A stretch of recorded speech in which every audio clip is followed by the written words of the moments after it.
به آدم جنوب سلام درست است یا درست نیست؟ به آدم جنوب سلام درست است برادر عزیز. کسی در حالت جنابت قرار دارد، خواه با طریق خانه‌داری باشد، خواه با طریقی که احتلامی شده باشد، با او سلام دادن، سلام کردن درست است. اینا یک نجاست حکمی هست. آدم جنوب در حالت نجاست حکمی قرار دارد، زیرا که اثر نجاست در ظاهر او هویدا نیست، یعنی چیزی در وجود او دیده نمیشه از نجاست. فقط به برآمدن همون آب او در حالت جنابت قرار دارد. برای همین حتی زنی که در حالت حیض است یا زنی که در حالت نفاس است، مثل جنوب گویم که نجاست حکمی در قرار دارد. اگر با آدم جنوب درست نباشه سلام کردن، با زنی که در حالت حیض و نفاس است سلام کردن هم درست نمیشه.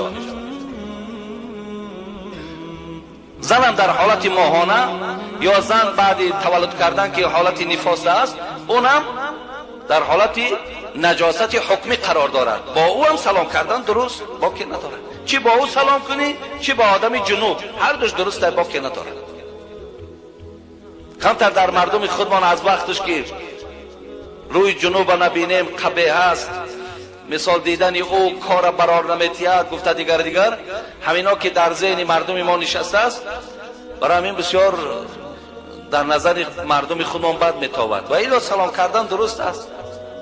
حتی بینید در ماه رمضان میگد آدم از خوابش میخیزد در حالت جنابت، اگر آبازی کند صبح میدمد،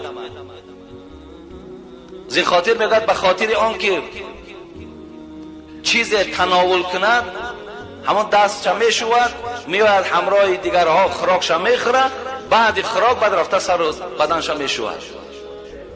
یا حضرت عایشه مادر ما میگد بسیاری وقت پیامبر خانه‌داری میکرد، در حالت جنابت خواب میکرد همراه من تا سحر. این سخن حضرت عایشه مادر ما نه.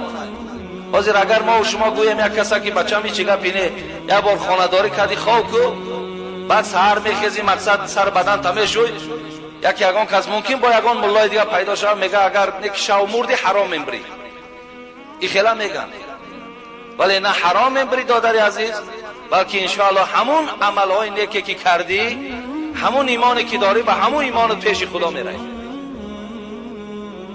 بودی حالتی بود پیامبر در همین روبرو شیدگی بودن. خب